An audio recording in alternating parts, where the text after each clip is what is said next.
ایسی پوشاک میرے یار نے پہنائی ہے، ایسی پوشاک میرے یار نے پہنائی ہے، ایسی پوشاک ایسی پوشاک ایسی پوشاک ایسی پوشاک ایسی پوشاک ایسی پوشاک یاری نے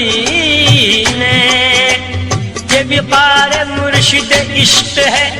میں جدھر بھی ہو کے گزر گیا، یہ وقار مرشد عشق ہے، میں جدھر بھی ہو کے گزر گیا، ہوا جا بجا یہی غلبہ، یہاں آئیے دیکھو، ایسی پوشاک میرے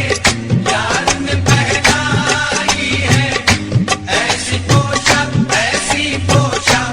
ایسی پوشاک ایسی پوشاک ایسی پوشاک الذين آمنوا وكانوا يتقون. وقال النبي صلى الله عليه وسلم من عادى لي وليا فقد آذنته بالحرب أو كما قال عليه الصلاة والسلام. قال الله تبارك وتعالى في شانه الكريم إن الله وملائكته يصلون على النبي يا أيها الذين آمنوا صلوا عليه وسلموا تسليما. اللهم صل على سيدنا حبيبنا ومولانا محمد مبارك وسلم. کہ محمد سے وفا تو نے تو ہم تیرے ہیں، کہ محمد سے وفا تو نے تو ہم تیرے ہیں، یہ جہاں کیا چیز ہے لوح و قلم تیرے ہیں. اور کسی عاشق رسول نے کہا تھا کہ سب سے پہلے مشیت کے انوار سے نقش روئے محمد بنایا گیا، پھر اسی نقش سے مانگ کر روشنی بزم کون و مکہ کو سجایا گیا. اس عشق محمد کو ہم اپنے دل و جان میں رکھتے ہیں، اسی لیے ہم کہتے ہیں کہ تجھ میں حور و قصور رہتے ہیں، تجھ میں حور و قصور رہتے ہیں، میں مانا ضرور رہتے ہیں، میرے دل کا طواف کر جنت میرے دل میں حضور رہتے ہیں. میرے عزیز بزرگوں اور دوستوں اور میری ماں و بہنوں، السلام علیکم ورحمۃ اللہ وبرکاتہ. وقت کی قلت کی وجہ سے میں لمبی بات نہیں کر سکتا، لیکن جو کچھ بھی کروں گا انشاءاللہ اللہ تعالیٰ کی ذات سے امید ہے آپ کو صحیح اور سچی باتیں بتا کے ہی جاؤں. حضرت قبلہ تشریف فرما ہے. میں حضرت والا کے بارے میں ایک شعر کہنا چاہتا ہوں کہ ہزاروں سال نرگس اپنی بے نوری پہ روتی ہے،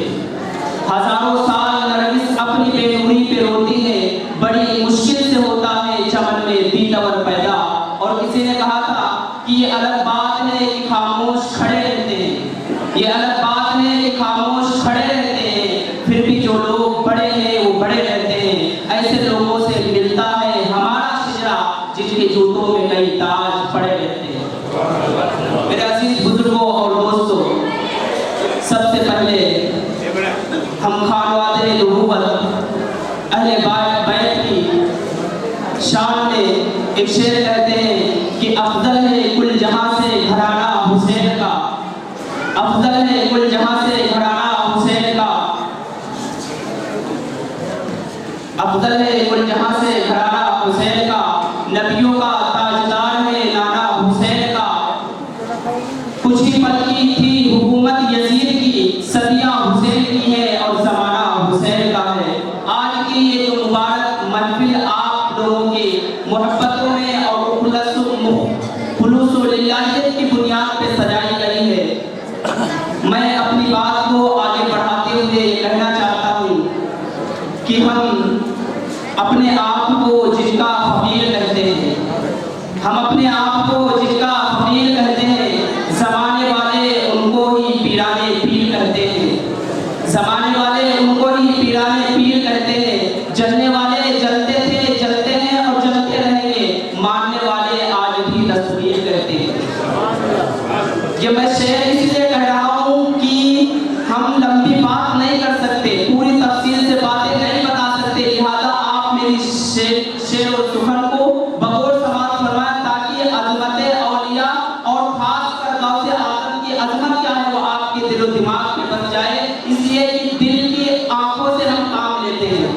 دل کی آنکھوں سے ہم کام لیتے ہیں، انہی کے دامن کو تھام لیتے ہیں، انہی کے دامن کو تھام لیتے ہیں، اور دور ہوتی ہیں ہماری ساری مصیبتیں جب ہم غوث الورا کے وسیلے کا نام لیتے ہیں۔ میرے عزیز بزرگوں اور دوستوں، آپ لوگوں کی خاموشی کو ہم سلام کرتے ہیں، ہم اپنی جان لگاتے ہیں، آپ لوگ سبحان اللہ نہیں کہہ پا رہے، اس لیے کہ اللہ تبارک و تعالیٰ ہم کو اور آپ کو جس دیار میں لے کر کے آیا ہے، اس دیار کی نسبت وہ ہے کہ جس کے بارے میں کسی شاعر نے کہا تھا کہ علی کے لال کی حیثیت نہ پوچھئے، شیر خدا کے لال کی عظمت نہ پوچھئے، ان کے کمالات کی وسعت نہ پوچھئے، ان کے کمالات کی وسعت نہ پوچھئے، صبر گئے سارے ہی کام تھوڑے ہی پڑھنے، غوث الورا کی نسبت کی برکت نہ پوچھئے۔ میرے عزیز بزرگوں اور دوستوں، حضرت قبلہ یہاں نہیں ہے، حضرت قبلہ کے بارے میں کہنا چاہتا ہوں، وہ بغداد شریف تشریف لے کے گئے ہیں اور زیارت کر کے آئے ہیں۔ ہماری قسمت کو محبت کی گواہی مل جائے، ہماری قسمت کو محبت کی گواہی مل جائے، ہم کو بھی مملکت شیر کی شاہی مل جائے، اور ادریس پیا کی طرح خدا ہم کو بھی بغداد جانے کی اجازت دے، غوث الورا کی اجازت کی گواہی مل جائے۔ میرے عزیز بزرگوں اور دوستوں، یہ چند اشعار بھی جو ہم نے آپ کے سامنے رکھ دیے، دعا کریں کہ اللہ تعالیٰ ہم کو صحیح اور سچی باتیں کرنے کی توفیق عطا فرمائے۔ اللہ جل جلالہ و عظم نوالہ اس دنیا رنگ و بو کو جس وقت بنانا چاہا، اسی وقت سے عالم انسان کو پیدا فرمانے کے بعد سب سے پہلے حضرت آدم علیہ نبی جی علیہ السلام کو بھیج کر کے حضرت عیسیٰ تک وہ سلسلہ چلتا ہے، اور وہ نبی آتے گئے اور دنیا سے رخصت ہوتے گئے، اپنا کام کر کے رخصت ہوئے۔ پھر نبی کریم صلی اللہ علیہ وسلم تشریف لاتے ہیں، اپنے فرائض منصبی کو یوں بیان کرتے ہیں کہ قرآن کریم نے بھی کہا کہ نبی آپ اپنے اوپر بوجھ مت لیجیے۔ یہ قرآن ہم نے آپ کے اوپر بوجھ بنا کے نہیں نازل کیا، بلکہ ہم نے آپ کو صرف یہ کہا ہے کہ آپ وحدہ لا شریک کی وحدانیت کو عالم اسلام کی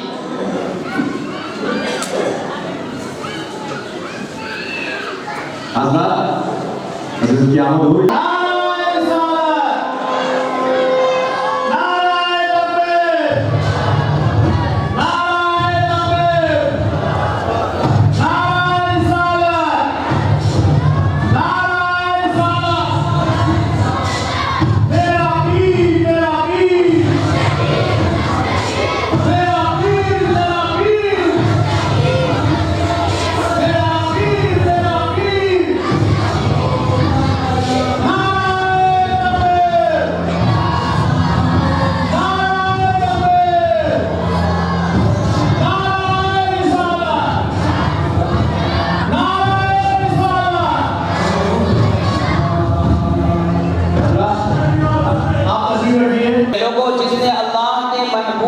بغاوت کی، گویا کہ اس نے اللہ اور رسول اللہ سے جنگ کا اعلان کیا۔